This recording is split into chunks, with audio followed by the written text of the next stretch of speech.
Andrew had a Jiu Jitsu tournament, and I went to Iceland. What were some cool things that were different there? You posted a lot of your food. Yeah, I was just trying to show people just because you're going on vacation, you don't have to gain 10 pounds. It doesn't matter if it's 2 a.m. or 2 p.m. It's like kind of the same. And there's a picture of me in the mountain, Hafthor Bjornsson. He's not like actively doing anything, which I think is kind of dope. No one cares. You know, it's not like the U.S. where in the U.S. we're always worried about people suing us.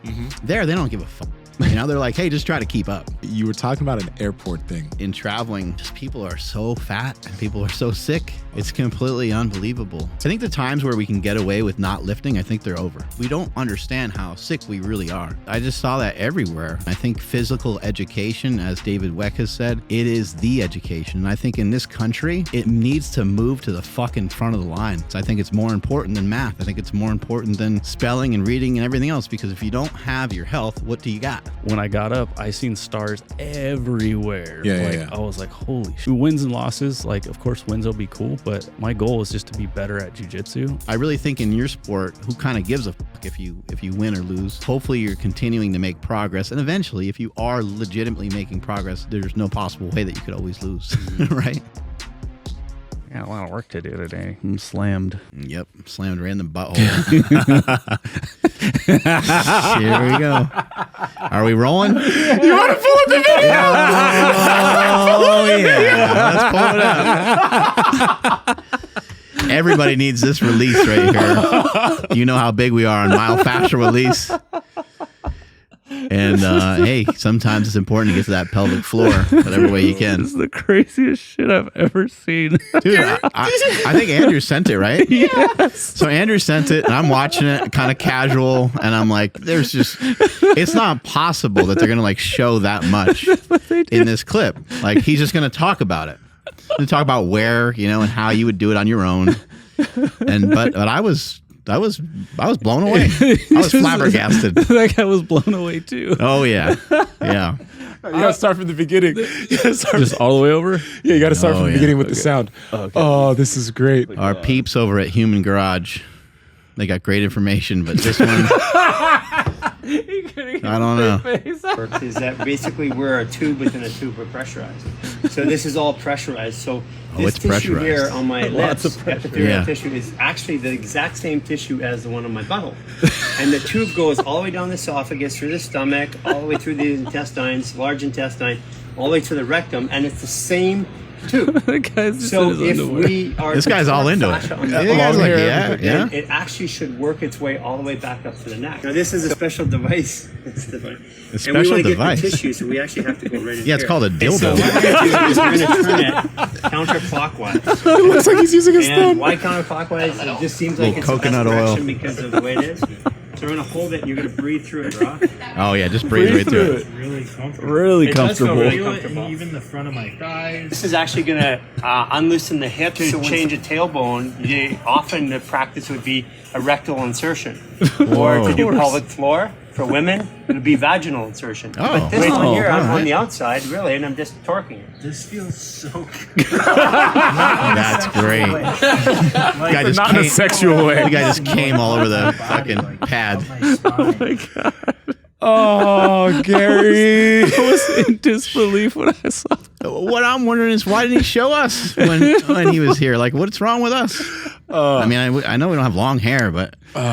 I don't think he thought we were ready for that one. Yeah, no, probably true. He knew for sure we were not ready. We're not even ready just to see it on Instagram and be adults. God damn. God. You know, if we're being real, though, he does have a point there, you know? Like, there is... Yeah. Ben Greenfield, right? I mean, he was talking about shoving something up his ass. Yeah. You know, as funny as it is, it's super fucking funny. It's some fascial release in my sphincter. Can you help me?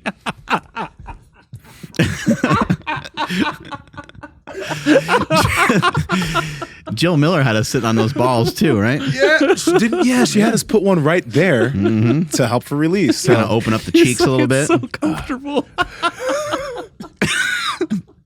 Not in a sexual way. Not in a sexual way. Oh my God. But hey, you know, can you picture that guy going home to his like wife? How was it? His arms are like close to each other, and his like head's down. He's like, it was okay. He's all shamed, like he's in the car. He's like crying. But one of the funniest things though is he's like, I'm not sure what happened, but I kind of liked it. If we think about it here, I think Human Garage, they collaborated it with the guy that he stuck his thumb up his booty hole. Like, I think that post went pretty viral. So, like, of course it did. So many people have just, we just gave it a bump right now. Yeah. Hey, but if you do have lower back pain and booty tightness, this might be the release for you. Might have to go in that ass. Yeah. Or in the vagina. Hey, I don't know. Yeah, potentially. No, don't women, like, when they have to do that pelvic floor stuff? Like, I think so. Who was that came? No idea. I know Sturetz talked about it a lot. Okay. Yes, it was the people that moved super crazy. The guy that could walk on his toes and his wife. Wealth. Oh, yeah. Yes. Katie from Wealth. She talked about like a lot of that. Tot. Yeah. Cater tot. And then some people talk about it with incontinence, where you can't, and I'm not sure if I'm saying that right, but that's where you don't have control over your pee or whatever. Like, and that happens with a lot of women, when they deadlift and things like that.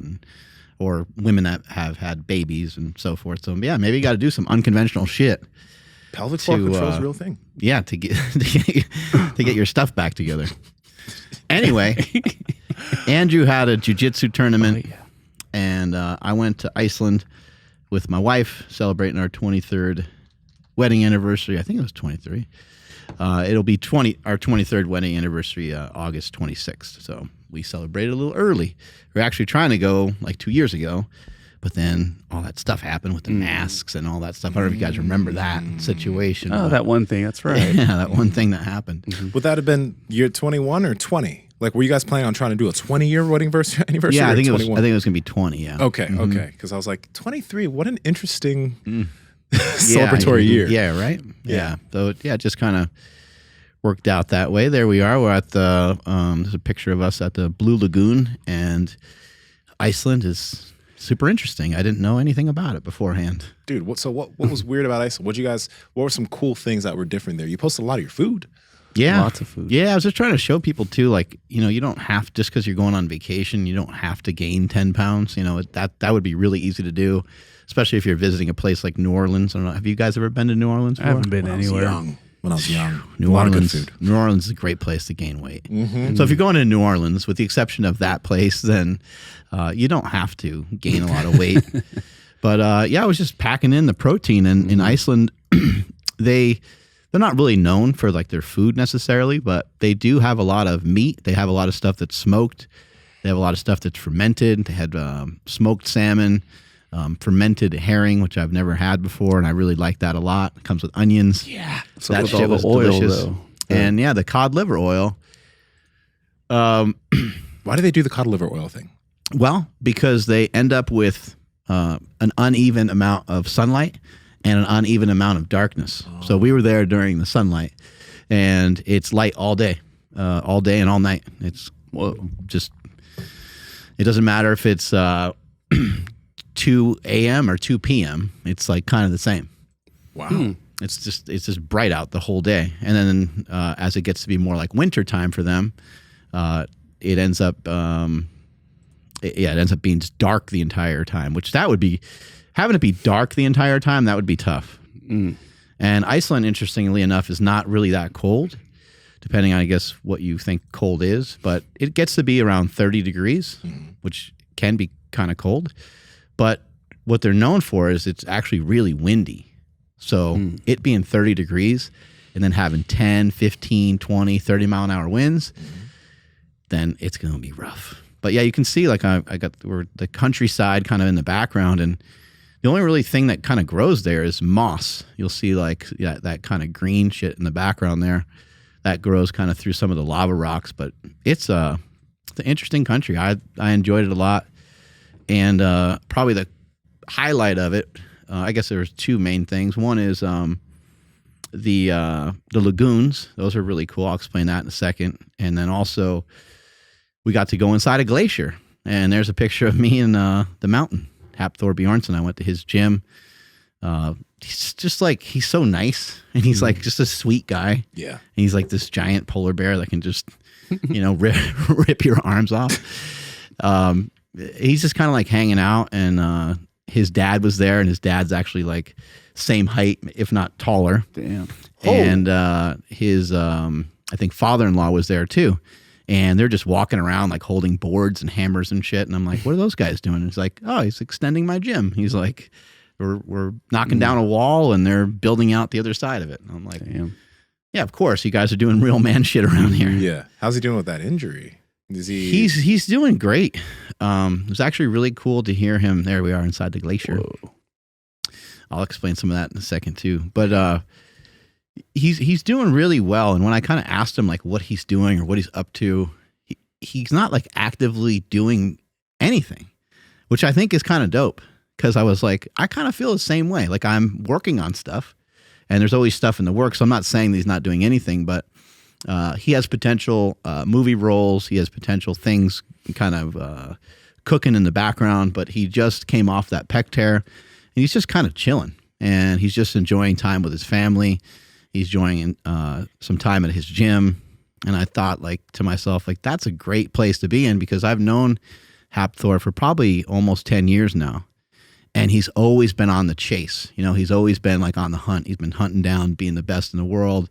He was hunting down an 1,100-pound deadlift, which he successfully did. He was hunting down being the world's strongest man. He was like Iceland's strongest man. He won all these competitions over and over and over again. But the world's strongest man eluded him for a while until he finally won it. And his story is so cool because he had the Game of Thrones going on, and he won the world's strongest man kind of all at the same time, and all kind of while he had some other shit going on. He got like a divorce, and then he got remarried, and he has now he's got a kid that's like 2 or 3. So I really admire that. Like this guy had a lot of other stuff going on while like I don't even know how you do that, because in strongman, a strongman's not like, hey, I just need some weights at a bar. No. You need like these weird implements to be able to compete in strongman. So I don't know how he did that as he was like traveling and acting and all those things. But he was at his biggest and at his best when he was in Game of Thrones, and my hat goes off to him, because that must have been challenging. That's a massive amount of work. Yeah. That is a massive amount of work. He's a big boy too. I think back in the day he was like 440 pounds, 450 pounds.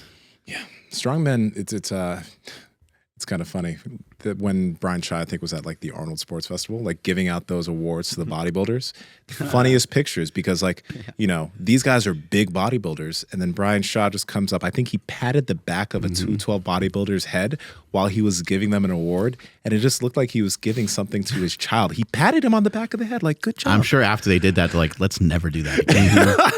Let's never have that arrangement again. Yeah, he's doing good. So he's working on trying to come back from that pec injury. I sent him a slingshot, so hopefully he'll get an opportunity to use it. Oh yeah, there you go. Look like little babies. Jesus. Brian puts his hands over his head to try to raise their arm, and then he would come off the ground. Yeah. The guy's like, oh shit.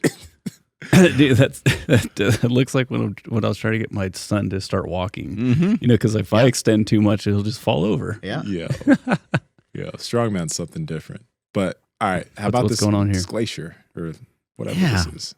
Yeah, so a glacier. This looks fake. Again, I don't know anything about any of this stuff really. So to see it for the first time was really interesting. So you get in this this vehicle that looks like a tank, looks like a tank / truck / something you would see in like a movie where they're like going through Siberia or some shit like that. Really cool looking badass vehicle that we took to go up here. And they got to go super slow, because once they get to the snowy area, it's actually pretty much just ice. And so they keep driving and driving. And then you finally get to the glacier, and a glacier, I'm going to say some of this wrong, but a glacier is basically a giant mountain of ice that is on top of a mountain that is on top of a lake or ocean or where some body of water. Wow. Okay. So it's kind of complicated. And the glacier, it moves a lot because the ice will melt. The snow inside of it and the ice inside of it will become different temperatures, and sometimes it will liquefy because it will get soft and it will get like mushy. And other times it will be colder and it will be harder. And then plus there's like the weight and the mass of it. And plus it is on a body of water. So it's actually moving through the water as well. It's really pretty bizarre. But as you're going through there, this is obviously carved out.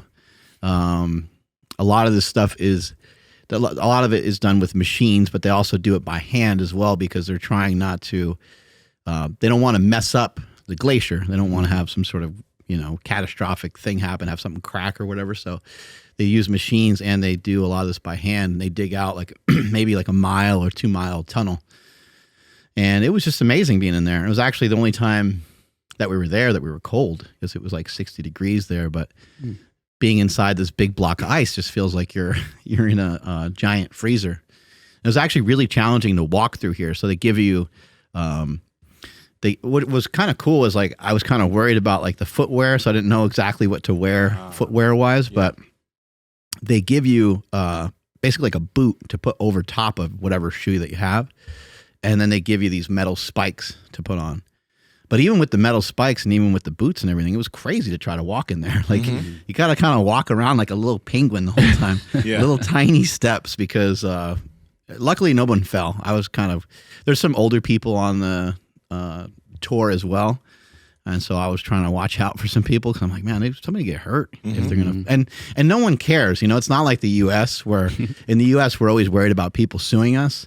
There, they don't give a fuck. They're like, hey, just try to keep up. Yeah. And you're like, man, you're walking through here pretty fast, but this is some dangerous shit. Did a lot of people? Did everybody speak English or like? Because I don't know shit about anything. So yeah, so they're superior humans to us. They're taller and they're smarter. They learn English and they're like 7 years old or something like that. They teach it to them when they're very young. Wow. Yeah, and we were like Andy and I when we were going through this like lagoon area, we passed by some Asian people, and they were speaking their thing, which sounds so crazy to us. We're like, we have no idea what they're saying, and they just turned to us and they started asking us questions and speaking perfect English. Yeah. And I was like, don't you just feel so inferior? Like, we're so stupid. Like, they probably know 3 or 4 languages, and I barely can figure out one of them, Dude. It's just amazing. It's worth it. Like, I downloaded Pimsleur recently because I like... Pimsleur? Pimsleur. Yeah. Pimsleur. Got it. Pimsleur. I downloaded that recently because I'm just like, I started like, it's dumb to speak one language. I know so many people like from Nigeria and so many people that don't live in the US that are like, English is just one of the languages they speak. So I'm just like, okay, I got to start trying to learn something else. Pimsleur is really cool because like you download the app and then you just like, you let it play and it like, you just pronounce it, you listen to it, you can pronounce stuff as it and go through it and you're just learning by trying to speak. Does it go by like subject or topic or anything? It goes it goes by language. So it starts like, you can pick whatever language you want to start learning. I'm trying to learn Portuguese because like I do Jiu Jitsu. So I feel like Portuguese has good overlap with a lot of other languages too. So it's the first one I'm going to try to learn. I did Spanish in high school. So like there's some things that overlap. Japanese too, right? I want to in the future, but I'm not going to go to Japan for a few years anyway. So I want to become bilingual because if everybody else in the world can do it and us U.S. peasants choose not to, we can do it too. Yeah. Yeah, so. You just got to engulf yourself, which I don't do anymore with Spanish because English is everywhere. And you're pretty much bilingual though. But I wonder if Owen speaks Spanish because he went to like a Spanish immersion school. Oh, really? Maybe. I wonder if he does. Yeah, all I do now is I listen to Tom Segura's podcast in Spanish. It's really funny. And it's just for some reason it being in Spanish, it makes it even funnier.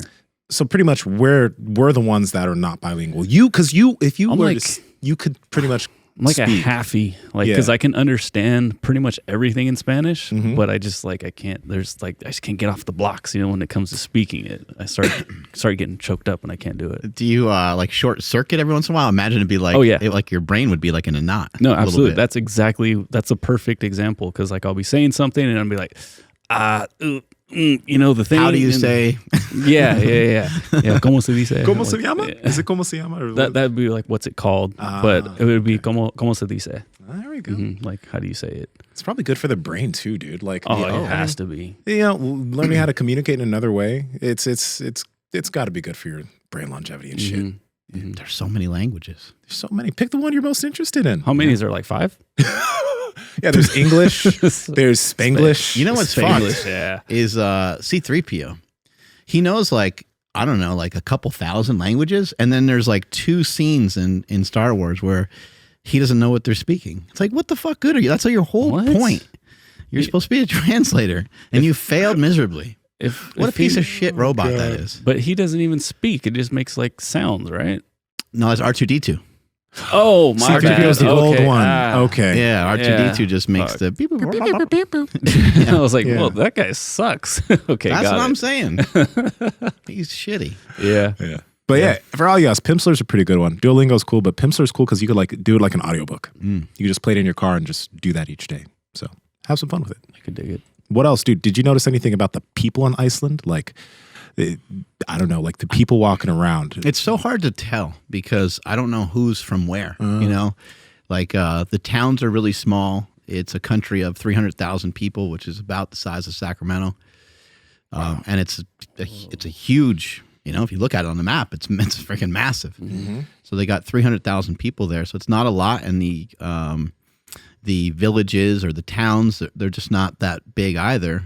So when you go to a main town, you would have to assume that there's probably a lot of tourism there. There's a lot of tourists there. And I think one thing that was really interesting was that they had these places called summer homes. And it seems like a lot of the population has a summer home, not just necessarily people that are like wealthy. But I'd imagine they'd still be, you know, more well off than some. But it seemed like it was really common. And a summer home is just out in the middle of nowhere. And you're like, as an American, you're like, well, I don't get it. What do you do there? And they're like, we do nothing.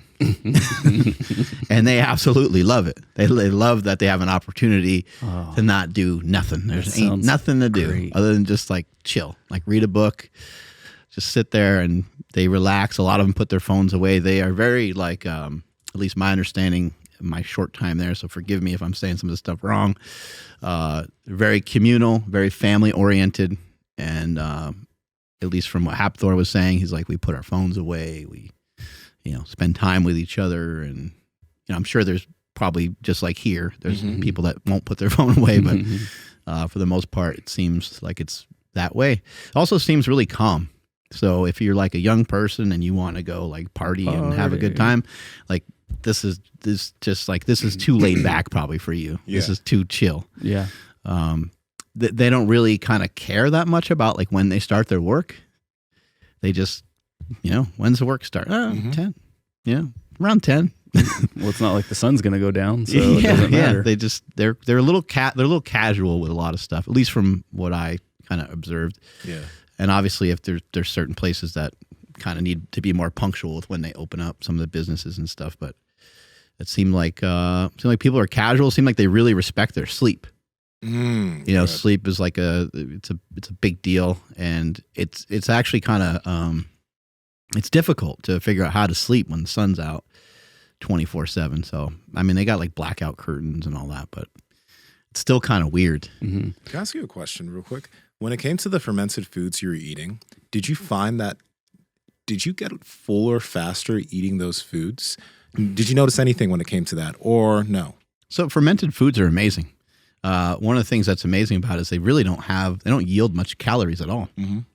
Especially something like pickles.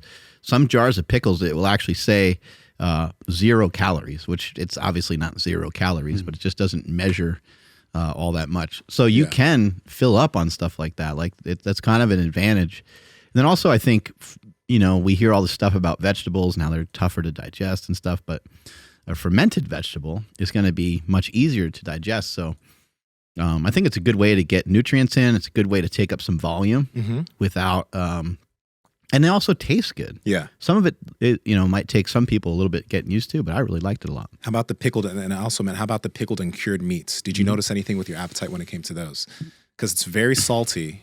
So did you notice anything? Because yeah, I mean, you're automatically probably going to eat a little bit less. Yeah. Because, you know, it's like the pickled herring, it's like a lot, so you know? Good. Yes. It's really good, but it's not the same as like, you know, if you get some like 85-15 ground beef, you could eat 2 pounds of that very easily. But a pickled herring, like it'd be harder for you to maybe eat like a pound of it just because it's different flavor than most Americans are used to. I would like, this is a hack for some of you guys. I think some of you guys might really enjoy this and want to try it, because after I saw that picture of the herring on your Instagram, I used to date someone that was Ukrainian, and like that's how I got introduced to like pickled herring, salted cured pork, probiotics too. Like, yeah, and that's when I discovered the Russian and Eastern European markets, and at these markets, that's where you can buy pickled herring, all these different meats that are cured and whatever, and literally what I did is I just cut up a full onion. I put a bunch of pickled herring. I put a bunch of pork belly, salted cured pork belly, and some of this like Asian chili vinegary sauce or whatever. And that shit fills me up so much, even though like, yeah, it's probably a decent amount of calories, but it's like, because there's so much salt, because like of the way the meat is cooked, like you eat that and you feel oddly full for not eating much food. And it's very satisfying if your palate likes it. My palate likes that type of pickled and cured stuff, but I think it could be a cool thing to add to your diet for some variability, and it is pretty healthy. Any, sauerkraut? Yeah, I was gonna say, any like GI distress or anything though? I mean, I pooped a bit, but like I'm good now. I mean, let's put it this way: I don't usually eat onions, and within the past 3 days, I've eaten 3 full white onions. Wow. Because like when I prepare it, I cut up a full onion, chop up a full onion. But you're eating a raw onion. It's a raw onion. I don't cook it. So I chop up a full onion. I put in the herring. I put in the pork belly, and then I put in some of that the chili sauce, and I just mix it up. I sent you guys a video of it yesterday, and it's so good, and it's like filling, and it tastes really good. So it could be something to try out. Yeah, I think the stuff that I had, I think everything was like fermented. I think the herring was fermented along with the onions as well, because it was like the onions were softer. Soft. Okay, you know? yeah. And that's again going to be a little bit easier to digest. I didn't notice any, didn't have any major blowouts or anything like that.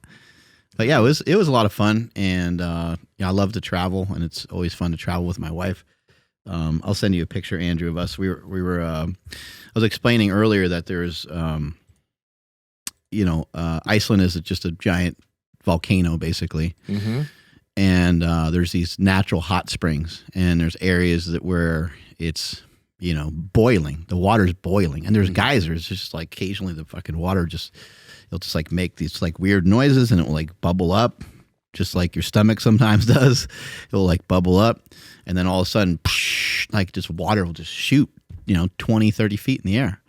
And that water is like, it's very, very hot. So there's areas where it tells you not to walk there. But if you do walk there, some people don't listen to the signs or don't see like the ropes or whatever. And if they'll take a step and their foot will go through the surface, and they'll get burned really bad because it's like boiling water. Oof. But that water will meet up with the glacier water. They kind of comes together naturally in some areas, and in other areas it's just a way for them to get more tourists there. They make it happen on purpose, basically.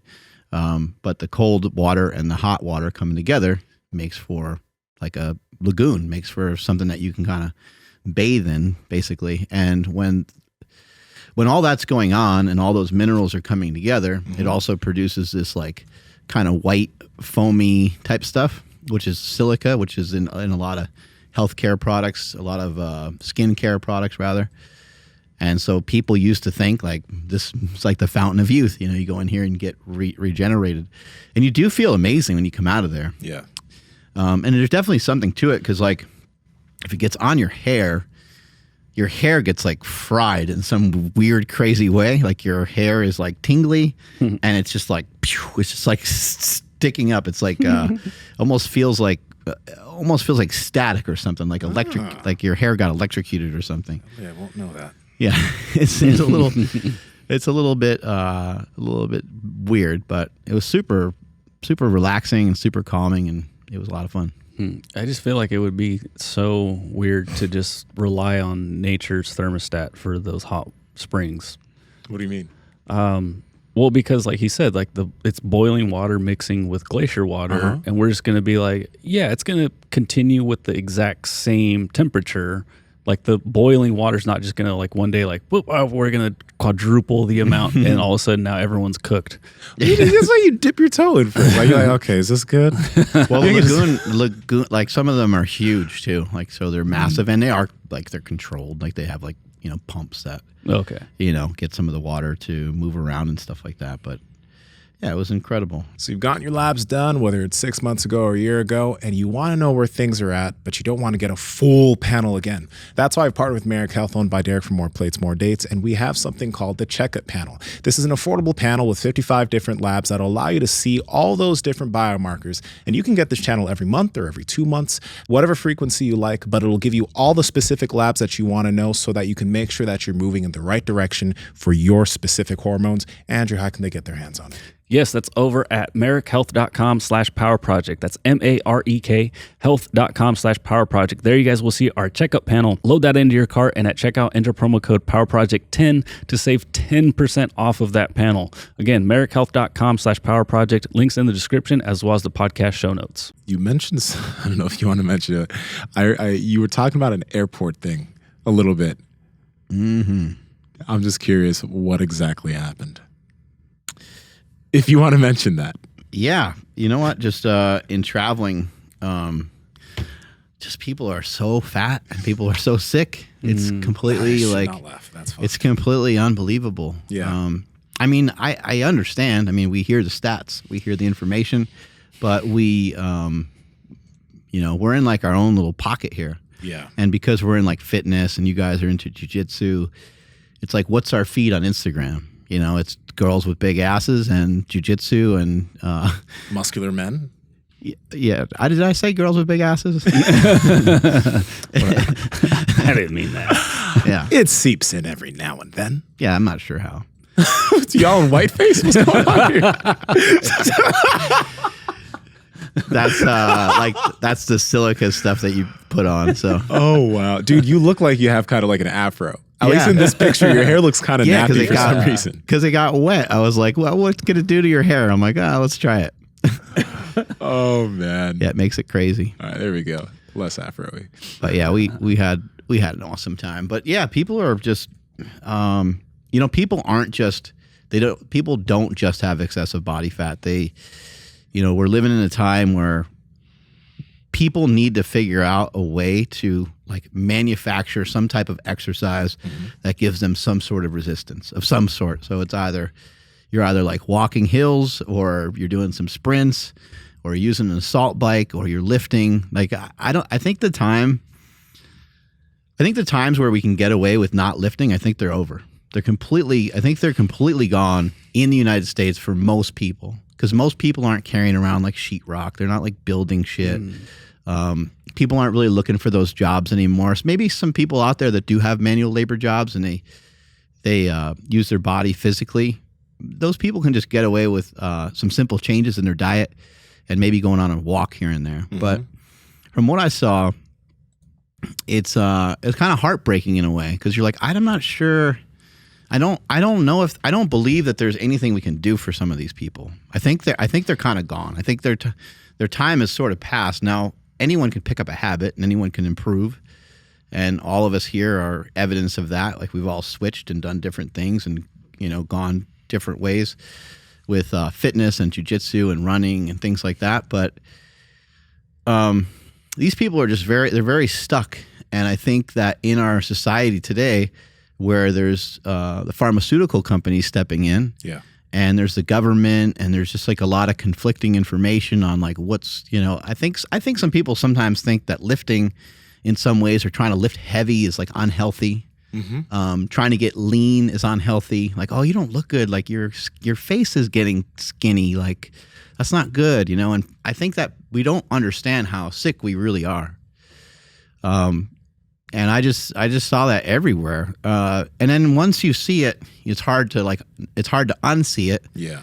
And it's hard to like stop talking about it. But that's all Andy and I could talk about. And then you feel like so judgmental. You're like, I'm just sitting here like judging people. This is not productive. But at the same time, I'm just thinking, can these people be helped or assisted? And I think the answer is to maybe just go back a couple generations or to go to the most recent generations rather, and just try to teach this stuff to our kids. I think it's super important. I think physical education, as David Weck has said, it is the education. And I think in this country, it needs to move to the fucking front of the line. Like it's time for it to, like I'm being 100% serious. It's time for it to move right into the front of the line of it being first and foremost the thing that you learn and the thing that you absorb and the thing that you improve upon as you go through your scholastic career here in the United States. I think it's more important than math. I think it's more important than spelling and reading and everything else, because if you don't have your health, what do you got? You don't have your faculties together. You're sick. You're unhealthy. Or, you know, someone could challenge that and say, well, hey, it's at least equal, right? Okay, fine. They can be even, but they're not even at all, because in this country, we're not providing, I don't think, enough opportunity. I'm not saying that school should do this exclusively. Never a great idea to rely on government for really much of anything. They're never make, you know, in terms of our school system, it's very rare for them to make changes that are really big and impactful that move the needle. It takes a long time. So I think we need to figure out ways to get this into our own homes, the dads and the uncles and the aunts and the grandmas, grandpas, and all the people that can encourage their young kids to throw a ball around, to move around, to play sports when they're young. So that way activity is bred into your lifestyle. I'm not talking about like just getting kids into a gym, although some of that would be smart as well, because it'd be great to teach them, you know, what some of their exercise might look like years from now when it's not as easy to get together, you know, 10 people on this side and 10 people on that side to play a football or soccer game or baseball game or whatever it might be. You might have to have, you know, artificial exercise, which is you going to the gym and throwing around some weights. So I would love to see, you know, some changes like that happen, or more of us try, because again, people are, what they said about COVID was that people had up to 4 core morbidities, which is, and it's just insane. You know, people have 4 things that are leading them to be so sick that it was easier, it left them more susceptible to getting ill, to getting sick, and to having COVID be more impactful on them. It's speculated that it's like, I think maybe 15% of the population has like full metabolic health, meaning just you have full access to what your body's supposed to do in reaction to the foods that you eat. So like if Nsima wants to just eat a giant bowl of cereal, it's not going to have any negative impact because he's got, you know, his metabolism is good.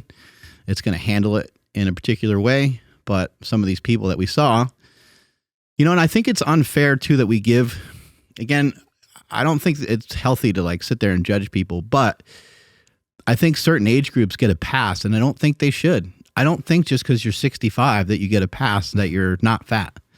It's like, no, you still are over fat and under muscled tremendously. And that is why it might be normal for people that are 60, 65, 70 to be very ill and to not be able to move around really well, because that is the norm, because people don't take care of themselves. But it doesn't have to be the norm. It doesn't have to be. We should be able to push that off a lot further. And the people that I saw that were in shape, that were, it was just like, I don't know, it was like 1 out of like 1,000 people, you know, it was like, so it was just like mind numbing. I was like, this is insane. And I'm aware of it. I've seen it before. I know this, but I just saw it more so than I've ever noticed it even before. And I think the older crowd, our kids as well, but the older crowd is a lot fatter than we're paying attention to. And so, and that really it puts a lot of pressure on our healthcare system. It puts a lot of pressure on our pharmacies, and it leads everyone to kind of think and be hopeful that there's going to be some sort of magic pill at some point that's really going to help. Ozempic is going to help. And hopefully I really hope those things do help. That would be awesome. But it's not just a problem of people being fat. It's not just a problem of people overeating. It's people just not having, they have no muscle, none. And it just sucks because you're like, that guy probably can't even do a push-up. It's like, man, could you make it to 60? Could you make it to 70 and still be able to do a couple push-ups? I think you could. Absolutely. I think you fucking can. I think you can do it. with like the focus, and it's great that nowadays people are really focusing on their mental health more and doing all of that. But, you know, some people talk about like mental health, physical health, and spiritual health. But the thing is when you're physically healthy, that feeds into your mental health. Like a lot of people have had physical activity help and potentially get rid of their depression and their mental health issues because they're able to start doing something and exerting themselves a bit and getting out of their mind. That's so many people do that. But, you know, if you can just get yourself to handle your physicality, and your kids can learn that, and that can just become a habit. Because everything we talk about on the show isn't about just going to the gym and working out or going to a jiu-jitsu class and working out. It's trying to build this into your life, and the corny shit about it's a lifestyle, like adding some of those things into your life so that it's not something you think about, and then your physical health is just part of the way you live. A lot of things become so much easier. For the people that you were noticing, were you able to tell, like, are they from Iceland or Americans? I'm pretty sure, but like, I mean, was it just like across the board, like from every corner of the globe coming? You know what? I think it's everywhere now. I think it's hit so many countries. Maybe countries that have less, probably not, because they don't have so much abundance, and they have to, like, you know, if you gotta like hunt your food or. So in certain areas, I think it hasn't, you know, really hit them as hard. But I would say, like when, you know, traveling through like Europe and Italy and a bunch of other countries over the last couple years, it just seems like it's prevalent everywhere. I mean, in England, more recently, they put some taxes on, you know, what they consider to be junk food, which is like kind of cool, but then also it's like, I don't know what we consider to be junk food, and that makes some sense though, you know, like it just causes a weird chain reaction that I don't know how to digest that, because like let's just say you said, okay, cereal is basically crap, right? Jack the prices of cereal up, but does that like mess up people that don't have money? Like, does that fuck them up really bad? Like, maybe it does. But maybe you elevate the money there, and then maybe there's some money on the back end to help some of those people still get some of those foods or something like that. I'm not sure. Yeah. Yeah, I got a picture I'm sending you, Andrew. That is the rough thing. I mean, a lot of these foods do have there's the benefit of it being calorically dense. So for individuals who, you know, don't have enough money, like they can buy a lot of these processed foods and get in the calories that they need to be able to survive. But survive, it's tough. Well, and then people are getting fatter when they're getting older. Again, it's because they don't have the muscle mass. Like they're not moving as much as when they were young, and they don't have the muscle mass. So what's the difference between someone who's 20 and 30 years old versus someone who's 55, 65 years old? It's not just that they gain some weight, although that does happen. Yeah. It's that they progressively, we hear all the time, like over the age of 40, you lose 1% of strength. You don't have to. You don't have to. Who loses 1% of strength? Who does studies on? They didn't study me, you know? And I think you need to be a little stubborn about that. I mean, they say, hey, I'm gonna hold on to this shit for a while. Let me see. You know, can I run? Can I still run a mile at 60? Like it doesn't have to. The standards don't have to be wild. They don't have to be crazy. I remember years and years ago, I was like, you know what? I want to, when I'm 50 and 60, I want to still be able to squat 315 for a couple reps if I want to. You know, if I want to work my way to that, or just have the capacity to be able to do that. And who knows? I don't know. I'm not quite there yet, but we'll see. With like in any of the various countries that you've visited, are you getting any like different reactions in certain ones? Meaning, because like you're a big dude and you're jacked, but then also like some of the foods you order, you know, like majority protein. Are you getting any weird responses from anybody? Because I know like here, like if we go to In-N-Out and I order 10 Flying Dutchmen, they're just like, try to give me like 5 forks. I'm like, no, I just need one. You know, and they look at me weird. But like, is it the same like everywhere you visited? In some countries, they're like super accommodating. You know, like in Mexico, for example, the few times I've been there, like they'll just do whatever. Like they're down to help whatever way they can. You say, oh, I want, 2 steaks and the salmon. And they'll be like, do you want anything else with that? And you're like, nope. And it comes out perfect. Iceland was kind of the same way. They were like, I wasn't sure how much food I was getting. You're not always sure what's on the menu. Like half of it's English and half of it's like Icelandic. And you're like, all right, I'd rather have more food than less food. So I'm like, I'm going to order the salmon. I'm going to order an appetizer. I'm going to order a salad, and I'm going to order some steak.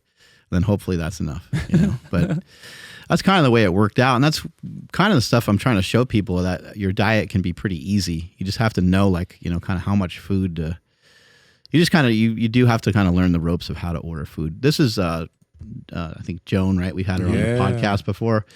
But this is the kind of stuff I'm talking about. I mean, obviously, like, she's in tremendous shape on the right, and I'm not asking or saying that everyone needs to like look like her or have this outstanding transformation. But I would say the way that she is on the left, I think anybody that kind of gets themselves in that condition on the left, somebody that gets themselves out of shape, it's not about necessarily like getting ripped or getting strong. It's about, and then look, she's tan as well, because she probably enjoys being outside. The smile is a little bit deeper, But what everybody can do is everyone can improve. Everyone can get like a little bit better. So rather than, every single year, weighing a little bit more and getting a little bit weaker and getting a little bit, you kind of view it as like getting a little bit sicker. And just sweeping these things under the rug and continuing to drink and continue to eat too much sugar and too much processed foods, and you just keep sweeping under the rug and just pay no attention to it. Eventually, at some point, you're going to have to move. You're going to have to move that rug, and there's be all that shit there. You're going to, not feel the way that you need to feel.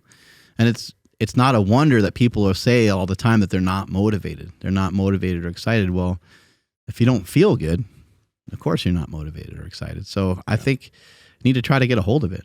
People need to try to figure out, they should be motivated by people like her, but people like Joan, who have been able to, like, she was able to figure it out. I don't think she's like some genetic freak.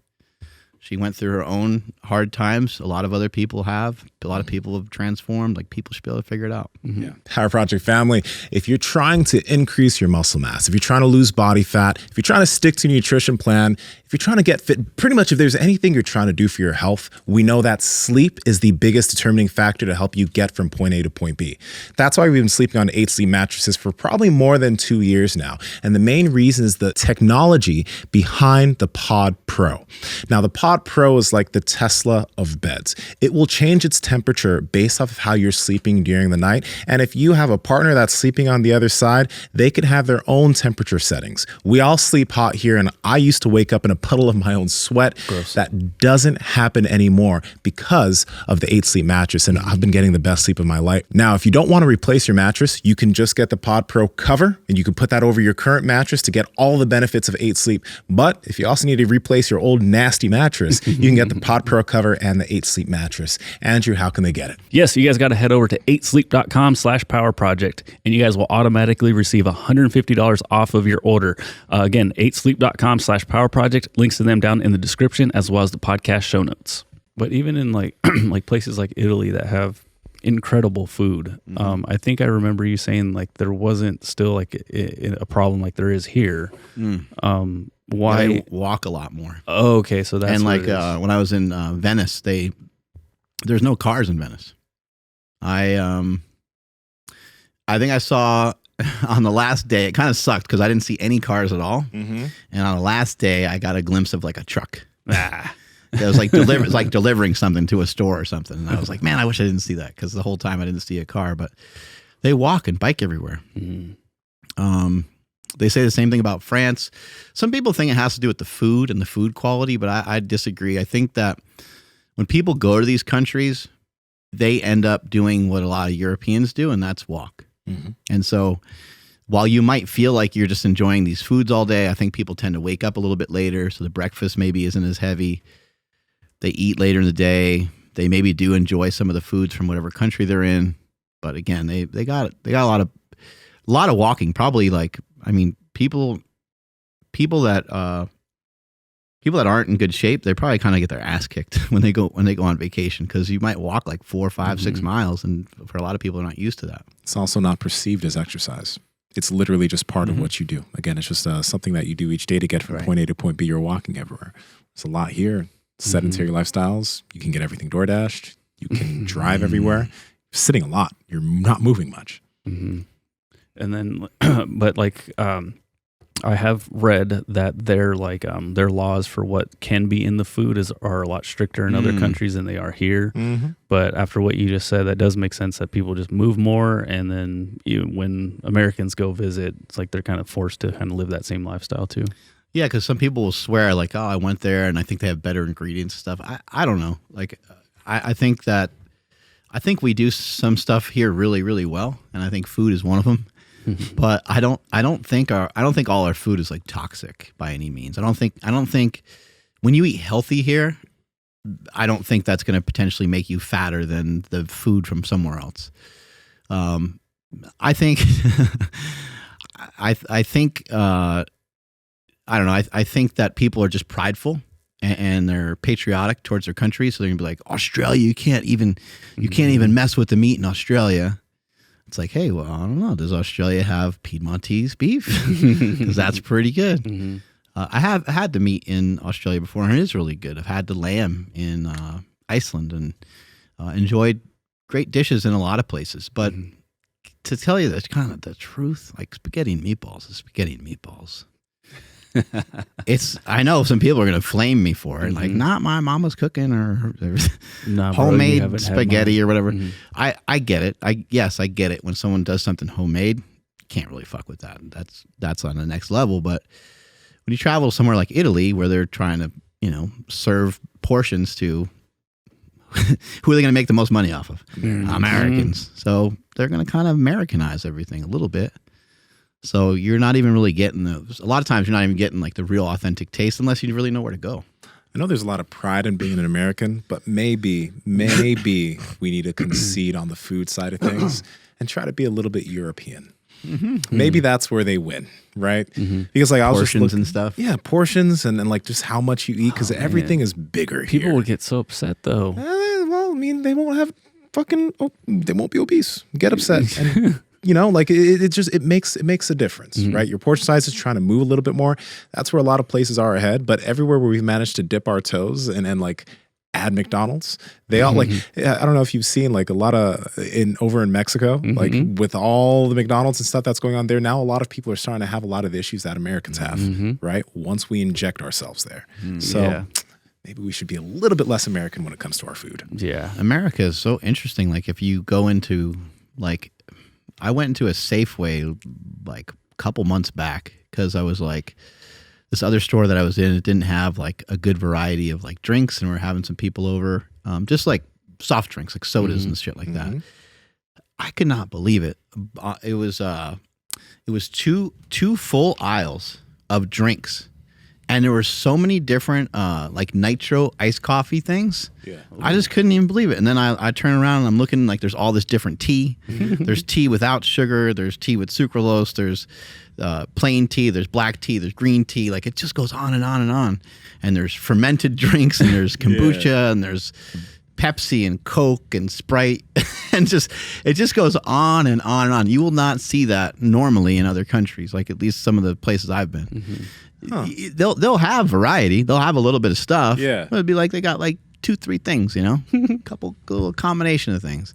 Yeah. But here, I mean, oat milk. The fuck is oat milk? Like people think they're healthy drinking oat milk. Oats don't fucking produce milk. Like how the fuck does that happen? I wonder how oat milk is made. Oat milk, almond milk, all with just junk ingredients, and people think this is like some healthy practice. Like those things couldn't be worse for you, I don't think. I like cashew milk because it's thick and low on calories. Because you're a heathen. I am. How about like is like carnivore or like veganism, anything like other countries go heavy on that stuff as well, or is that just our dumbasses over here? Yeah, I think again, I think these countries are running into a lot of the same problems. Like especially when it comes to like England, they're running into like an abundance issue, and people there are getting much heavier than what they would like to see. People are getting unhealthy, and so they have to take more action. So gyms are becoming more popular in a lot of other countries, but there's so many countries that don't have nearly the amount of problems that we do. We're like a consumer-based country, and people love having the different flavors, like literally, and people love to just eat whatever they want, whenever they want, in whatever portion sizes they want. And that's when I posted some stuff on like, hey, this is the way I'm eating, even though I'm traveling. People were like, come on, bro, live a little. They're like, but I didn't feel like I was missing out on anything. And it's not like, we had some like dark chocolate, and we had like a dessert here or there. Like I'm doing the 75 hard thing, but nowhere does it say that you can't. It just says like stay on a diet. So I'm like, I'm on a diet, and eating 5% of my meals that are slightly off plan is part of my diet. Yeah. Having a drink or something like that, I don't have an issue with alcohol, so I'll have a drink here and there. It's not a big deal. So I think that what one person interprets as like being fun, another person might like if I was to eat a bunch of junk, I'm not gonna really even enjoy the flavor of it that much. There's certain things that I would break for. Like if I was in Italy and I had opportunity to eat pizza, like I'm gonna eat the pizza. Like I'm not that much of a hard ass about it. I'm gonna eat what they have, but I also might order some chicken, or I might order some steak or something to have something that gives me like a little bit more substance and something that I know is gonna kind of make me feel good. And then I'll just have a couple slices of pizza, so I don't have to just engorge myself with pizza while I'm hungry, because I'm going to eat like 14 slices of it probably. Yeah, it's all upside down when you don't drink and eat right, and people think you're weird. Right. It's fucked up. It's upside down. Yeah, it's a little weird. But yeah, that was my trip. Now we need to get to you. Oh, me? Yeah, I had a little competition over. You the got weekend. into a fight. 2 fights. 2 fights. Yeah, it's actually cool how they ran that. Can you explain that? Because yeah. So my division actually had quite a bit of people. So we had 2 brackets, but with Jiu Jitsu World League, you're basically guaranteed 2 matches. And if you depending how many you win, you can either go for gold or you can fight for silver or bronze. So in my case, I lost to the guy that got silver, and I think I lost to the guy that got bronze. So spoiler, lost both. But no, the event itself, they do a really good job. It's held at the Stockton Arena. I've had friends that have competed at the Santa Cruz IBJJF event, and they're like, that one was all over the place. Like, Jiu-Jitsu World League's legit, so don't think that you're going at some like low rent, league. JJWL runs extremely good tournaments. Like, they're very comparable to IBJJF. It's a good place to compete. And thousands of athletes, like they sell out every single time. So hell of people, like a shit ton of kids, which is really cool to see. But like adults, and then masters classes, they're stacked. And then so like I said, mine, I knew I was going in guaranteed 2 matches, but in my head I'm like, I'm gonna have 3 because I'm gonna get a win, here, and go from there. But my inexperience and just everything being new definitely shined. It showed through. So Nsima, please interject wherever you see fit. But my first match, my game plan was I was going to go for a single leg, go for the takedown, get on top, stay on top, as basic as possible, and that was it. And he sniffed out my single leg pretty quickly, and he just basically held on and stood back and stayed there and waited for me to make a mistake. So good on him. But because I was like, this is the plan.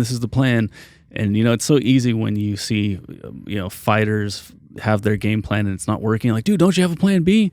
It's like, well, fuck, there's a lot going on. So it's really, really easy to judge, but hard to execute. And so the plan B should have been to pull guard, but I didn't do it, and I wanted to, but everyone kept telling me, no, just, get on top, stay on top. So I wasn't able to. And, he got, I think it was somewhat of a judo throw type of a takedown. And so he scored 2 points, and I just kept him in my guard, and I couldn't sweep. So that's something that I'm going to work on with Nsima, get some tips on basically building a better guard game, which I have been working on all week already. And I just, dude, like the way I like the way you put it. You're saying like develop a really strong guard game so that way you can be lethal, because if you get on top, cool. If you can't, pull guard and then still fuck them up. So that's going to be the plan. And I can pull up this video really quick. So this was just a quick highlight reel from the day. So nothing too special. But I did ask my boy Shaw to just film a bunch of stuff. So I got some cool angles. But this was the first match. This right here. So right there, that was my like introduction to competition.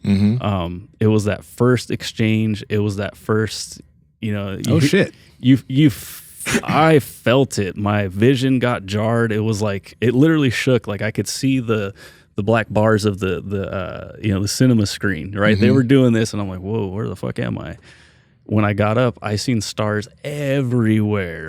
I was like, holy shit, like I need to regain my composure because this is not good. Yeah, I have a question for you, dude, because we're going to go through this video, but man, the strides you've made in the past few years, like Andrew, like 2 years ago, a year ago, like the way you were moving around, and you were still doing stuff. You were doing stuff from Goda, you're doing a bunch of stuff. But watching this, the way that you're moving around, the way that like you're hitting the ground, coming up, getting thrown, coming up, Doug. Thanks, dude. I appreciate that. Yeah, no, dude, it is wild. I in this post I said like a year ago, I would have been like, no, you're crazy if you think I'm going to even train jiu-jitsu, let alone compete. And yeah, dude, my goal was like really deep down was like just to try to stay as calm as possible because I knew it was going to be like a huge like holy shit, here we go. But when like I said, Mark, like on Saturday school, like when I touched the mat, like I won. Like I was so happy. I had a big old smile on my face. I looked up and I'm like, dude, I can't believe I'm here right now. Like like this is so cool. And then, the match started and then, that first exchange happened. It was like, whoa, like this is different because I've never gone that hard in a roll. I've pushed it, but I've had nobody that can like push back this way, because like I've only pushed hard against like upper belts and they can maintain composure. But this was like different, like you're struggling and they're struggling. You're both like a shake weight. Yes. Right. Both shaking. Yeah. And like that weird jarring feeling of like, I'm going to, reach for my hand here and have somebody at full speed slap your hand. Like, whoa, all right, here we go. We're doing this. Like they're doing the damn thing. And so I did kind of like a cheap move. Like I bumped his forehead and I tried to go for the single leg just to try to draw his attention away from it. So long story short, I couldn't take him down, but I'm really happy what happened after this is he pretty much did get the takedown, but understanding jiu-jitsu rules, like, just because he kind of threw me down doesn't mean he's going to score points unless he gets on top of me. Yeah. And so like, I just, like right here, so he got the same kind of, well, it was a backhand throw, but I just kept fighting, and I got him off me, so he didn't score any points right there. Nice. And so like doing that, like that made me feel really confident moving forward because I'm like, I kept my head in the game. I was faced with some adversity, and I didn't just be like, oh fuck, and crumble. Now after that, he kind of did the same thing again, and I had him in my guard. And looking at the full length footage, like, I did a lot of things right. I just missed a couple things. I got his arm across my body, so all I had to do was kind of shift out this way to either go for a back take or some form of like a flower sweep or something. But it just wasn't clicking, like it's just like, I got to get more reps. Different amounts of pressure. It's a different pressure going into a competition. Yes. You're thinking about a lot of things. You're thinking about potentially losing. Potentially you might be thinking about that, but you more reps of it. Yeah. It's going to be easier. Yeah. Yeah. And that's what I feel. And that's why like I've been like, okay, the next one's in 2 months. And, my neck's a little banged up right now. My thumb's, I can almost close my thumb. We're getting there. Yeah, so, isn't it weird no matter how much you like kind of prepare and visualize, like once you get there, it's so different. And the moment the guy like put his hands on you, it just changed everything, right? Yeah. Almost feels like you can't see, and like almost feels like you're almost like, I don't know, like an out of body experience in some weird way. A little bit. It goes by a lot. It goes by super fast, right? Yeah. When I was warming up with my buddy Chris, who was cornering me the whole time, the first round, and then Sean Wright, my instructor, he coached me the second time, but they were both kind of almost like a dual corner. I was warming up with him. There was a second where like I couldn't get oxygen. Like I'm like, what the fuck? Like come on, man. And I had to slow down and like really just like but I couldn't get it to go into my belly. It stayed up here. And that's when I recognized, I'm like, oh, dude, like just chill out. Like you're fine. So I put my headphones on, threw on some like slow R&B music, and then I was good. Did you do any of the breathing stuff since you? I did. Yeah, I did afterwards. And it's so weird though, but like when I do like box breathing or anything where I'm focused on my breath, it like builds anxiety. I'm not sure what that is. I don't know. But when I do box breathing, that's like the worst for me. Like I start getting like very, very antsy. Interesting. Yeah. So music helped a lot for sure. But yeah, I did a lot of visual stuff. I did, a ton of it. And I think an out of body experience is pretty accurate because in that moment, like colors are different, like speeds are different. My hearing is different. Like I didn't hear anything else other than his breathing, my breathing, and then my coach. Like I was able to just kind of shut everything else out and then just hear that. But then the second that the match was over and I put my power sandals back on, I heard everything all over again. It was such a strange thing. It was like whoosh, and it all came back. Being in that gym like that too, where there's no like there's not like a wall. Like normally when you're training, right? There's like a bunch of That's a great point. You're in like a box, right? You're in like a rectangle or a square box of some sort, and there's not as there's not people like sitting and like so all the visual everything's just different, right? The lights, but it's super bright. Yeah, what you're mentioning is like if I'm rolling with somebody in front of me, I can focus on them and I see a blurry wall or something. Here I'm focusing on my opponent and it's just fucking endless air. It's just like an abyss, right? Like it just goes forever, it seems like. So yeah, that is definitely it. Yeah, it's like scary. Like in a powerlifting meet, you go out and you like just go and squat in front of everybody. You're kind of like, hey, this was kind of weird. Yeah. And then so my second match, and shout out to Origin for this amazing pearl weave. Their gis are amazing. But my second match was dope. This guy was super nice. It was funny because we were talking beforehand, and he has like a Brazilian accent, so that just added more like, oh, this guy knows what he's talking about. But then he goes like, oh, first competition, and I'm like, yeah. And so we're going back and forth, and he's telling me some pointers and da-da-da-da. And then he's like, oh, what mat are you on? I'm like, 15. And he's like, oh, wait a second. And then we noticed that we were competing against each other. And so like, I don't know, I felt kind of weird because I'm like, oh, I just explained to him this is my first event and like I'm nervous and da-da-da. I was like, and now I was like, damn, did he just do that on purpose? Like, is this his tactic to like, but he was just a super nice guy. But it was just funny that we were talking and I had no idea that we were actually going to eventually compete against each other. But this was not his first event. And the consensus that I got from everybody, because like the first guy, not so much a backhand comment, but he was like, dude, when I felt how strong you were, I started to panic a little bit. And I was like, okay, well, that's cool. I'll take it. And then he's like, how long have you been training? And I was like, it'll be about 8 months. And he's like, how often are you training? And I was like, about 3 times a week, but sometimes a little bit more, sometimes less. I got hurt. So like I took like a month off. And he's like, huh. And he just kind of walked away. So I don't know how long he had been training, but I'm assuming a lot more than 8 months. And then everyone else had multiple stripes on their belts. And so it felt cool being the underdog, also because it helped with like the expectations, but also being the least experienced first event. I felt like I belonged amongst these other guys. So that was like a huge win for me personally, because I didn't want to go out there and just get totally smoked. And that didn't happen. So I was really happy about that.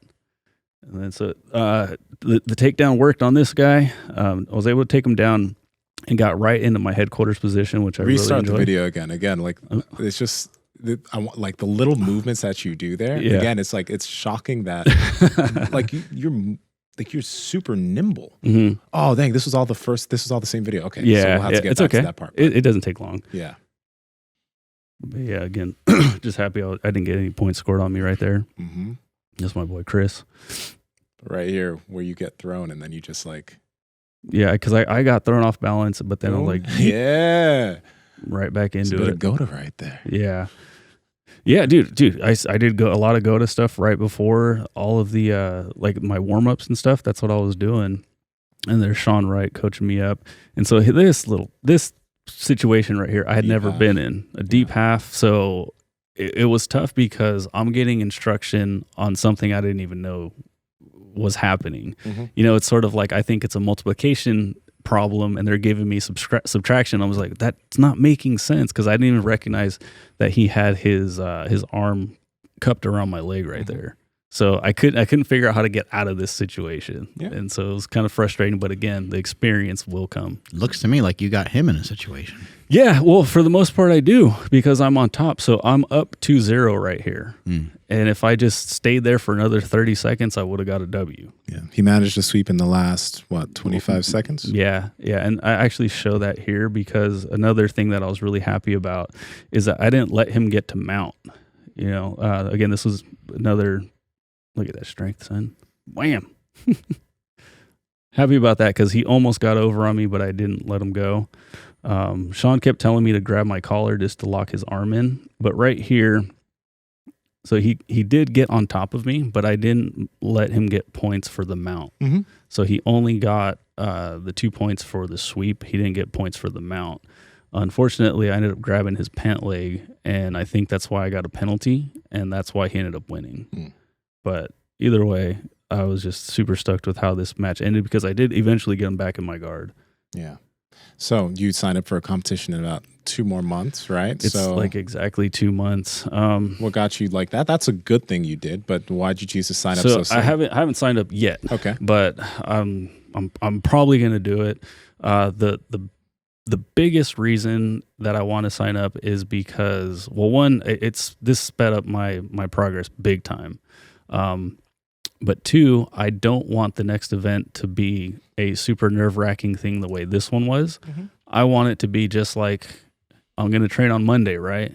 Like, yeah, I'm definitely training on Monday. Like, okay, this next competition, like, yeah, you're going to do it. I just want it to be a normal thing for me to where the next like, yeah, of course I'm in. You know, I don't want it to be this big event, you know, monumentous thing.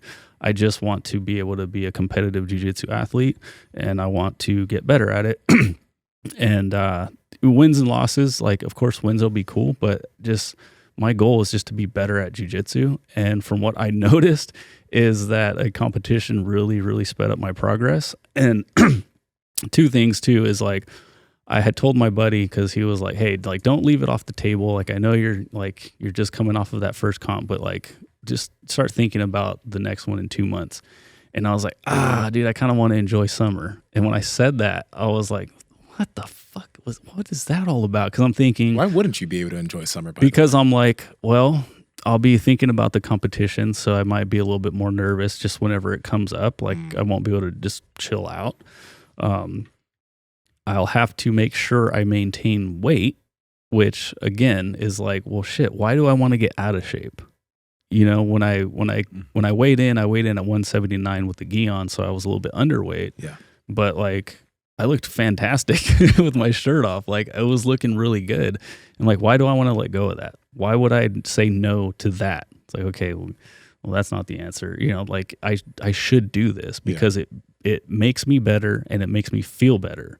Now, granted, the nerves and all that stuff isn't the most comfortable thing, but what did I say? I want this to be normal. And so if it's normal, I won't get so, you know, amped up or I guess I just won't get so nervous and anxious about the next one and then the next one and the next one. You know what I mean? So that's the main reason why I want to compete again so soon. It's amazing what you can learn off of just 2 matches, you know. I don't know, each match, how long was it? How long were they? They're 5-minute matches.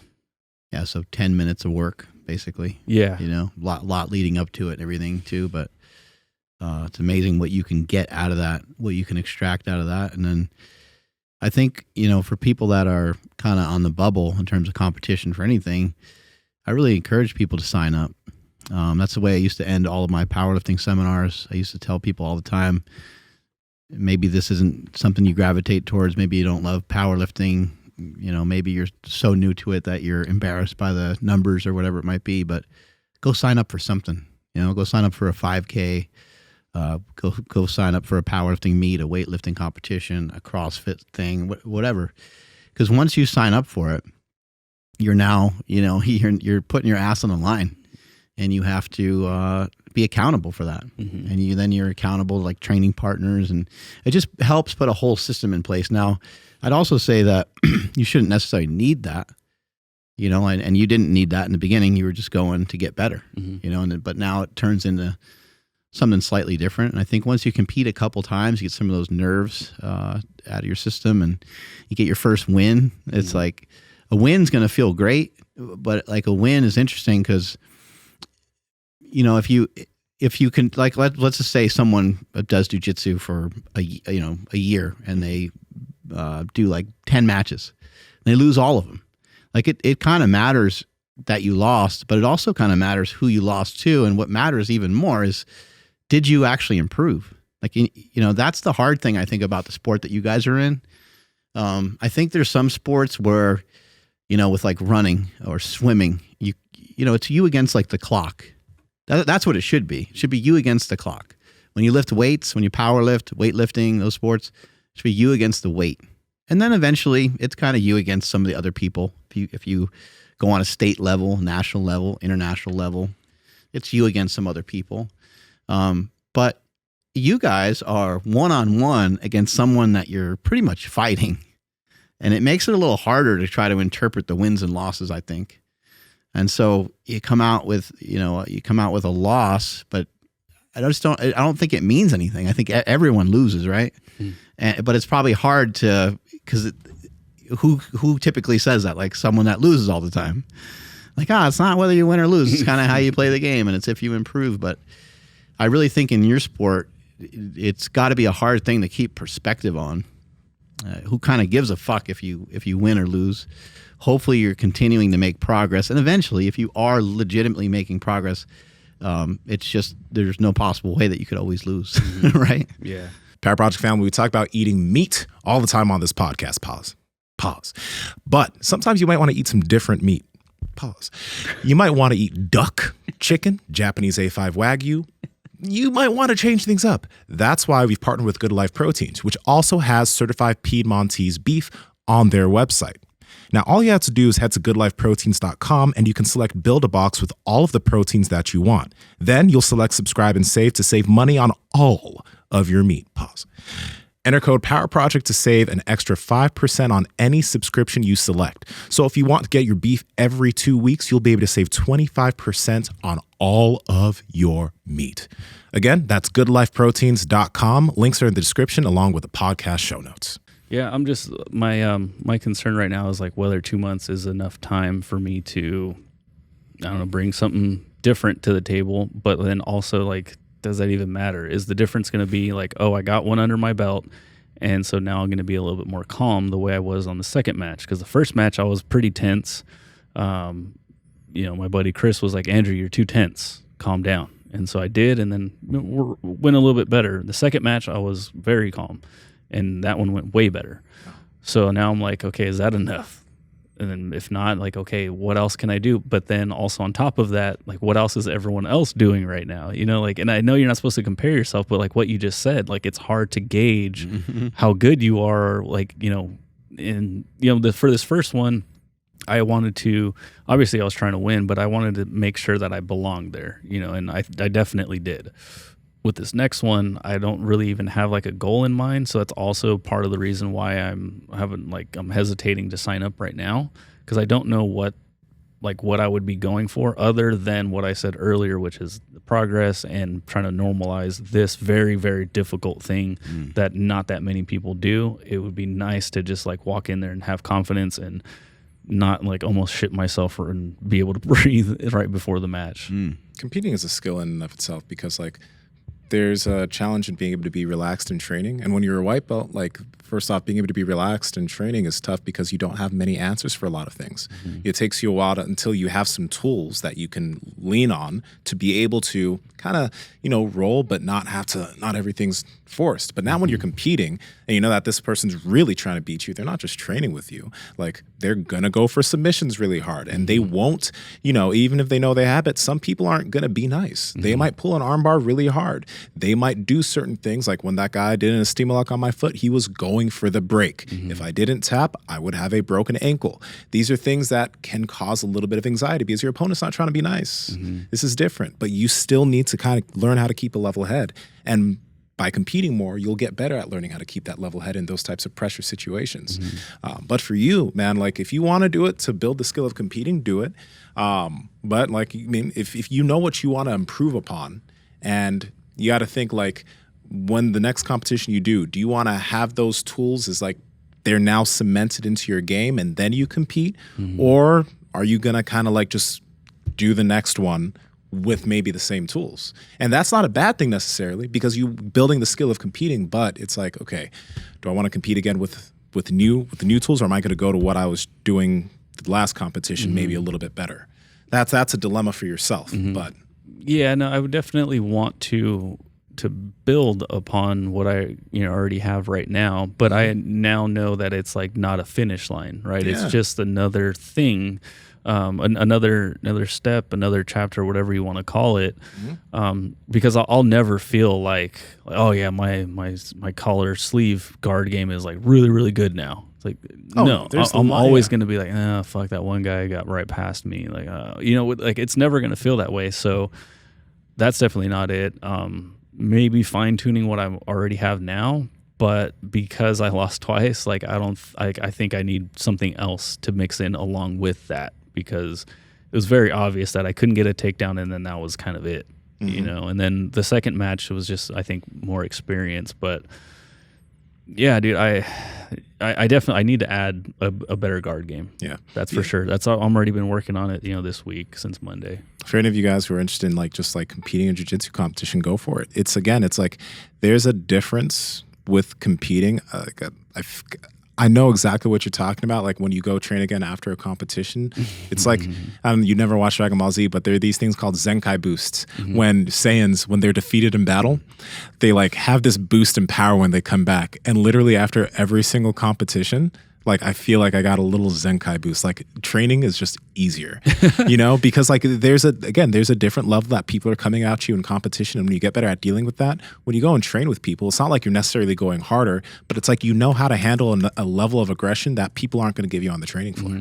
Did you ever? Because like the way I've been feeling this week is almost like I got so amped up, and then all this adrenaline dump just it went everywhere, and so when I nutted everywhere, just all over the place, When I go to train now, it's almost like, all right, cool. Now let's kind of get amped up again. Like I'm having a hard time, like not feeling too like monotone about training this week. You having a problem not feeling? What? Like I'm having a problem feeling monotone this week. Like I'm not as excited as I was getting ready for the comp now. Oh, then you mean this? Like I get what you're saying, but you just need to, again, it depends on who you're training with. So you're probably training with some people, like you're new. So most people that are upper belts or have been training longer are going to be a challenge for you. But you want to, again, find those people that you can maybe relax a little bit, and then train with those people that are going to give it to you. And this is the thing too. Now maybe you want to start asking your training partners, your upper belt training partners, hey, I know you're usually being pretty nice to me.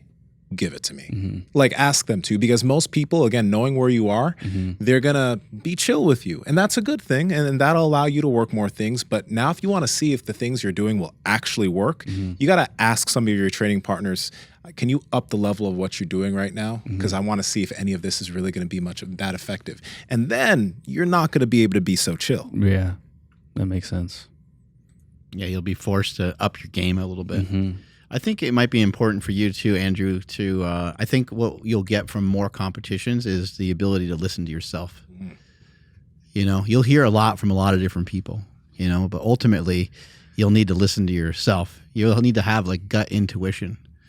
And for myself, for powerlifting, I knew the numbers, but it's because I competed for so long that I just knew what numbers I could do. I knew what numbers to start with. And I'd have people tell me like, dude, what are you doing? Like, you can't do that. I was like, I'm going to. That's what's going to work for me. I'm going to squat 500 in the warm-up room. Then I'm going to do 800, and I'm going to open with 1,000 on the platform. They're like, how? I'm like, I don't know. Watch me. I'm going to do it.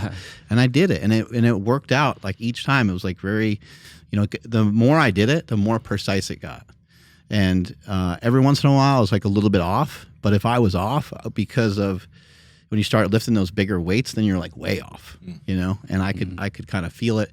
And then sometimes you compete too much, and then you have to kind of learn like, oh shit, I'm frying myself out. Like I'm too worried about this. I'm too concerned about this. I need to, but you can get yourself to a point where you're very calm and relaxed, and your coach is going to tell you this or that, and you're going to be like, fuck you. Like, not, you're not going to say it out loud because you're being kind, but you're thinking, fuck you, I'm going to do this way. Mm-hmm. Like, watch what I'm going to do something that you are not going to even expect me to do, because I've been training my mind, I've been training my body to do this, and I've competed enough to where I'm confident enough that I'm going to be able to do this. So I think that's a tough spot to get to, and I don't know what you guys, doing jiu-jitsu is a different thing, but when you're competing like that, I think that's the biggest benefit is the fact that you get to start to understand and learn how to really listen to yourself. Yeah. Yeah. What Mark said there. And then, pay attention to who really pays attention to you, because again, you'll get a lot of advice from different guys who believe that they know more about your game, especially since you're a white belt. And it's good to listen to that advice. But have they seen you? Have they watched you? Have they been around you a lot? Have they been paying attention to what you are trying to develop? Or are they telling you things that maybe just worked well for them? Right? So pay attention to that. That's why, with Cassio, the other day, I told him certain things that I'm going down the rabbit hole of, and I was like, do you think this is a good idea for me? Do you think I should start trying to focus on adding this guard into my game and this into my game? And he's like, yeah, that would be really good. Don't let go of your A game, but go down that rabbit hole. And this is something else that I think you should build a habit of and get better at. And now I have for the next few weeks, I know things that I'm going to be able to keep in mind when I'm training, right? So the people that watch you and know what you're trying to do, the advice from them is going to be much better than the advice of just kind of random people who are like, oh yeah, do this, dude, do this. And they don't know what you know or what you're trying to develop. Yeah. And so in my first match, my buddy Chris, I worked with him more than anybody. So he was like, I wanted to tell you to pull guard. He's like, but in training, you were struggling fighting from the bottom. And he's absolutely true, because I've been focused so much on get on top, stay on top, that everything, fell off with my guard game. And so I think who knows if it was the right call, because maybe he would have sniffed out me pulling guard and then passed my guard even faster. Who knows? But you guys are absolutely right. There's there's two people that would pay attention to my stuff the most, and then third would be my main instructor, Sean Wright, which he would kind of understand because he does show me the most because he's my instructor. But yeah, other than that, that's a very small circle. Did you go to Black Bear Diner? I did. Yeah. I took a picture. I should have posted that. I got the volcano. No, I almost went nuts with it, but I was like, nope. You know what? I'm just gonna get the Bob's Big Bear Burger, and I was gonna get an extra patty, but I was like, nah, it's kind of late already. I'm like, I'm just gonna get the deluxe and get bacon and cheese all over it. So that's what I had after, and it was great. And so I've gained 4 pounds since that night. Best burger you ever had, probably. Yeah, right? I think so. The fries were perfect. Ketchup was perfect. Shit tastes so much better after putting yourself through something hard. Yeah. Awesome. Yeah, and I didn't have to cut weight, but I was monitoring my diet, and I misjudged how much weight was going to come off. So the last, I think, 2 weeks, instead of having 7 eggs for breakfast, I had 6. And I just made sure that I just didn't have anything in the middle of the day, and I just ate dinner, and then whether it be a protein shake or that amazing ice cream from a Ninja Creamy. And the last 3 nights, I had really, really good sleep, all in a row. I slept in, I did freaking great. And the weight just kept coming off. So I hit 175. And so with the gi on, I weighed 179. That's actually really impressive, dude, because it's you got guys oh, God, I gotta go to the sauna. They're fucking, they're doing all these wild things. And you're just like, we're just going to take a few things out here and there, and you just dropped where you need to be. Yeah. That's something that most people cannot do. But you know what the fuck to do. We got to do a Ninja Creamy podcast, too. Dude. Oh, yeah. Oh, my gosh. Man, I've been making it with the PB Fit protein powder, and then just literally throwing Reese's cereal in it with the mix-ins. It's so good. Buy a Ninja Creamy, everybody. What else are you putting there? So it's made with, I got this from my boy Nick, Exercise for Cheat Meals, amazing YouTube channel. So it's made with whole milk Fairlife, and then they're 2%. So it's a mixture of the two, and then some xanthan gum, some Swerve. So it's the artificial sweetener. some vanilla extract, and then like, that's like the base. And then from there, you just go nuts with all the mix-ins and stuff. It's phenomenal. I've been going like with, I use this banana cream steak shake that I have right here to the left of me on the table. I will throw in a little collagen in there as well from Bubs, a little extra because it's already in the steak shake product as well. But I throw a little bit of that in there, and it makes it like a little bit gummy. It's kind of cool. Like it will like stretch a little bit, and then you can kind of like chew it. Ooh, I'll use cottage cheese. I use a packet of chocolate electrolytes from my brand as well, from the hydration packets from Within You. And the base of it is like a Fairlife protein. So by the time I get done with that bastard, it's like, I had one last night. It's like 100 grams of protein. And it has like nothing else in it. It doesn't have hardly any carbs in it. It's mainly just, it's mainly just straight protein. There's hardly any fat in there. If you want it to taste amazing, you got to bring the fat calories up. You need to like use like a little bit of cream or milk or something like that. Just throw an egg yolk in there. Yeah, something like that. So good. Really? Yeah.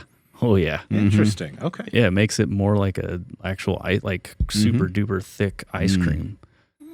Yeah. I didn't know that. Dude, I think and this isn't It'll fill you up though. Like it's like you have like it's not a bowl of ice cream. You end up with a fucking bucket. Yeah. And I mean, this isn't to like ego stroke or anything or whatever, because, you know, we do technically work with Within You, but like, I seriously believe that Within You Steak Shake and this fucking Ninja Creamy can solve literally like all the obesity problems. Because I think a lot of people have a hard time with the sweets. And oh my God, dude, those two things have been, I mean, I've fucking lost a lot of weight. You know, I know I'm like pretty like eating ice cream every night. And exactly. Preparing for my first Jiu Jitsu competition, I ate ice cream every night leading up to it. Ninja Creamy in your pants. I did. My girl does the same thing because I haven't been eating as much ice cream recently, but she's been having it every day. So she'll have a bit in the freezer, she'll make it, then she'll have one like with the she likes like projects and stuff too. So I can picture her like being really diligent about it, exactly what she puts in there. Probably. Oh yeah, no, like she weighs everything she puts in. Like That's she great. weighs everything, but like, yo, if you guys get a Ninja Creamy, get some different fucking protein, have some fun with it, because the ice cream you can make tastes like, and it has the consistency of ice cream. The consistency is huge. It's not like it's better than the fucking health ice creams that they try to sell at the stores. What are those brands? Yeah, like Halo and all that stuff. Yeah. It's better than that. Yeah, that is just like ice. Yeah. Like it's hard to eat. It's kind of weird. This is not that. Buy it. It's worth your money. It's incredible. Totally worth it. It is a little bit of a process. You have to like blend a shake first. Also, I didn't realize this, but there is a blend function on the Creamy. So it's like what I try to do from what you mentioned is I blended in my Ninja blender and then did that thing. But the Creamy has a function where it blends it, but it blends it like for like a long time. So the consistency is different. It's it like gets to be thicker the longer it goes. Yeah, exactly. Yeah. So then when you make it into ice cream, might the have just changed ice my cream's life. better. The ice cream's way better. It tastes different from when you blend it in the Ninja blender. So use the Creamy blend function. Yeah, because a before you lot of put it in times I got to do the respin. Yeah. If you do it the Ninja way, why don't you fucking sponsor us, Ninja? Fuck you. We're making you money. Yeah, give us a Ninja way. scholarship. But seriously, yeah, if you do it the Ninja way and you let it blend in the Creamy, it'll be super fucking foamy and shit. And you put it in the freezer, and then you only have to spin it once, and it ends up perfect. But if you like, I'll purposefully. God, it looks good when it comes out perfect. It's got a little swirl in there. Yeah, but I will do it again just because I also like the soft serve consistency.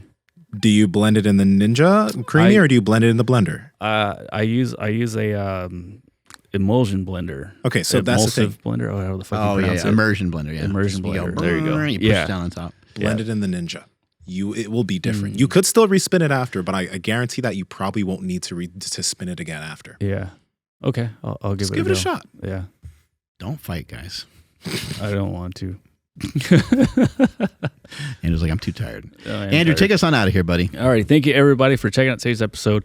Please drop those comments down below. Let us know what you guys think about today's conversation. And hit the like button and subscribe if you guys are not subscribed already. Follow the podcast at MB Power Project all over the place.